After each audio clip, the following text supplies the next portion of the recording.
Shinzo Abe est devenu Premier ministre en 2006. Il est le premier chef du gouvernement japonais, né après la Seconde Guerre mondiale.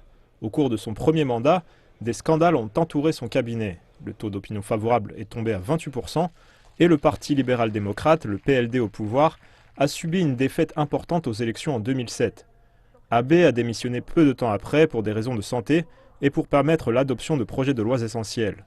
On lui a reproché d'avoir initié la porte tournante des premiers ministres avec 6 dirigeants en 6 ans jusqu'à son second mandat en 2012. Il était depuis devenu le Premier ministre le plus longtemps en poste de l'histoire du Japon. La réforme des circonscriptions électorales et les changements apportés au financement des campagnes électorales ont affaibli les influences traditionnelles des factions au sein du PLD, faisant d'Abe le leader incontesté du parti au pouvoir. Il a regagné le soutien du public en promettant la reprise économique. L'Abénomique, comme on l'a appelé, était basé sur l'assouplissement monétaire, la relance budgétaire et des réformes structurelles. Après la déflation prolongée et le tsunami qui avait dévasté les côtes orientales du Japon, le pays se trouvait donc à un tournant historique.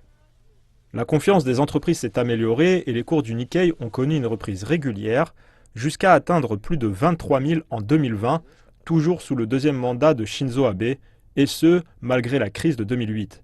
De nombreux analystes expliquent qu'Abe est parvenu à équilibrer les réalisations économiques, les régimes de protection sociale et une diplomatie agressive pour stimuler les exportations japonaises. Tout cela en passant en force un certain nombre de projets de loi impopulaires liés à la défense et à la sécurité. Des dizaines de milliers de personnes ont manifesté pour exiger sa démission.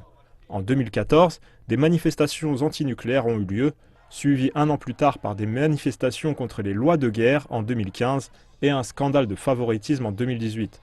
Malgré cela, Shinzo Abe est parvenu à remporter les élections et à maintenir une majorité dans les deux chambres. En 2017, après le retrait des États-Unis du partenariat transpacifique, Abe a tenté de prendre les devants dans les négociations. Il a également tenté de renforcer la coopération commerciale avec la Chine et un autre accord de libre-échange dans l'Asie-Pacifique, le partenariat économique régional global. Bien que M. Abe ait continué à souligner l'importance de l'alliance entre le Japon et les États-Unis, le pays n'a cessé d'accroître son arsenal défensif, réduisant ainsi sa dépendance à l'égard de l'armée américaine. Le projet de réviser l'article 9 de la Constitution pacifiste du Japon et d'augmenter son budget militaire a soulevé de nombreuses préoccupations dans le pays et à l'international. Avec le Covid-19, les résultats de l'Abénomique ont été considérablement réduits, ce qui soulève désormais le débat sur l'héritage du Premier ministre. Avec une reprise économique encore stagnante, de nombreux problèmes restent non résolus avec les pays avoisinants et les relations avec les États-Unis ne sont plus aussi fortes qu'avant. Par ailleurs, la révision de la Constitution n'a toujours pas fait de progrès. Les médias japonais expliquent que la tâche du successeur d'Abe risque d'être ardue.